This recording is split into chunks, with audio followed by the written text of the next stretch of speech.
second section of the old things, Bab Machteret B, from Daf 72b. Tanu Rabbanan, we learn in the Braita, Damim lo, that when you're in a situation where you are not allowed to kill a thief, what we say Yeshel Damim Bein B'chol Bein B'Shabbat, that that idea of Damim lo applies whether it's a weekday or it's Shabbat. So if you're not allowed to kill him, doesn't matter if it's a weekday whether it's Shabbat, the same rule applies. Ein lo Damim, if it's a situation where you are allowed to kill the thief is considered dangerous, you're allowed to kill him, Bein B'chol Bein B'Shabbat. It doesn't matter whether it's a weekday or it's Shabbat, you're allowed to go ahead and kill them.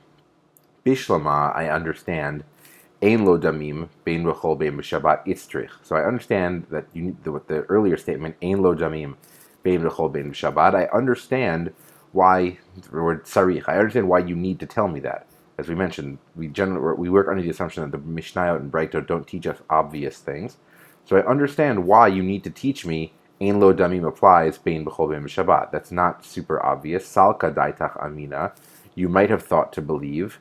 Mi de dahava, since, or because, it is true, aharuge beitin, when it comes to people who are killed, haruge beitin, by beitin, when it comes to people who are executed, de b'Shabbat lo katlinan, that on Shabbat, beitin lo katlinan does not kill people who need to be executed. So you might have thought that maybe since Beit Din doesn't kill people on Shabbat, that you're not allowed to kill an intruder on Shabbat. Maybe you'd think Ein lo Damim only applies on a weekday, but on Shabbat maybe you have to be more careful. Kamash Malan, there it comes to teach us, de Katlinan, that you are allowed to kill a thief. So, to repeat, the Gemara understands, Ein lo Damim bein b'chol bein Shabbat, that's not super obvious. Maybe you would have thought, you're not allowed to kill a thief on Shabbat. After all, Beit Din doesn't kill people on Shabbat.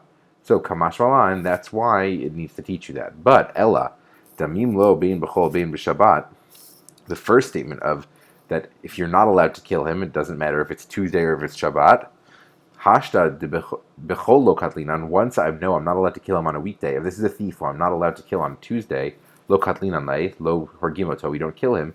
B'Shabbat mibaya meaning we need. You need to tell me that I can't kill him on Shabbat. If this is a type of thief who I'm not allowed to kill on a Tuesday, obviously I can't kill him on Shabbat. Why would you need to tell me, that Damim lo applies, whether it's a weekday or Shabbat? If you're not allowed to kill him, you're not allowed to kill him. Obviously, Shabbat would be even more so. Amar Rav Sheshet says, lo nitzrecha ella. It is, we need it to teach us of a case of lefakeach alav et hagal.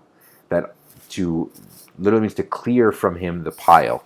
We said this means that you might have thought maybe that you're not supposed to, that you wouldn't violate Shabbat for a thief who broke into your house. If a thief was in the tunnel collapses and there's a pile of stones crushing him. So if it's a case of Damim lo, if it's a case of you were never allowed to kill him, he was not a dangerous thief, it was your brother, it was your cousin or something like that, you might have thought that, okay, on a weekday I'll save him, but on Shabbat, why am I going to violate Shabbat for a thief, for someone who's trying to break into my home? But you need it, nitzrecha, to tell you that if it's Damim lo, if it's Yesh lo Damim, if he's a thief you're not allowed to kill, you need to clear off the pile, even if it's Shabbat. You have to violate Shabbat to save the thief. And if it didn't say that, you might have thought maybe, okay, I'll save him on a Tuesday, but I'm not going to save him on Shabbat. But no, nitzrecha, it's needed. Lefakech al tegal, to tell us you have to clear off the pile of stones. Move down a little bit. Tanur Rabbanan, we learn about Machteret, where the pasuk says Machteret. The pasuk says, the pasuk says Kiv Machteret Yimasei Haganav. When you find a thief in a tunnel, Ein li ela Machteret. All I know is that this case applies in a tunnel. And so it sounds like if a thief comes in through a tunnel, then I know I'm allowed to kill him. Gago chatzir v'karpipo minayan. But what if he comes in through the roof, or through my yard, or through my alleyway? Minayan. How do I know I'm allowed to kill him in that case? It sounds like from the pasuk that I can only kill someone who breaks into my house. Talmud Lomar. So therefore the pasuk says Yimatzei haganav.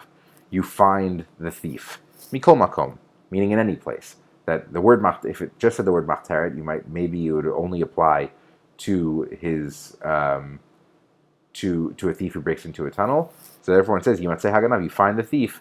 That tells you it doesn't matter where you find them, it doesn't matter how they came in. Im kain, if that's true, if these laws apply to any type of thief, anyone who breaks in, that you're allowed to kill them, ma talmud lomar machteret. Why then does the pasuk say a tunnel? It should say if you find a thief in your house. If all thieves are the same, why does it say machteret? The first bright says mipnei, because sherov ganavim, most thieves mitzuyin v'machteret, are found in the tunnel. Basically the first Breita, we'll see there's a similar one in a second. The first Breita is just saying, the Torah says if you find a thief in a tunnel, because a tunnel is the most common place to find a thief. It's where you'd expect to find them. Tanya Idach, additionally we learn in a different Breita, Machteret ein li ela machteret. The Pasuk says Machteret, the Pasuk says a tunnel. That seems to only be talking about a tunnel. Exact same question. Gago chatzero v'karpipo minayan. What's the source that you're allowed to kill a thief who comes in through your roof or your alleyway or through your yard? Talmud Lomar, the pasuk says Yimatzeh haganav mikol makom. Same exact answer. When the pasuk says Yimatzeh haganav, you find the thief. Mikol makom, doesn't matter where you find them.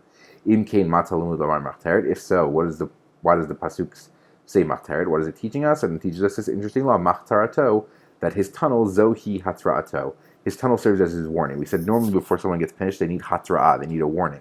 Before you could execute someone, you need to know that they were warned, they know what they're doing is wrong, and they're doing it anyway.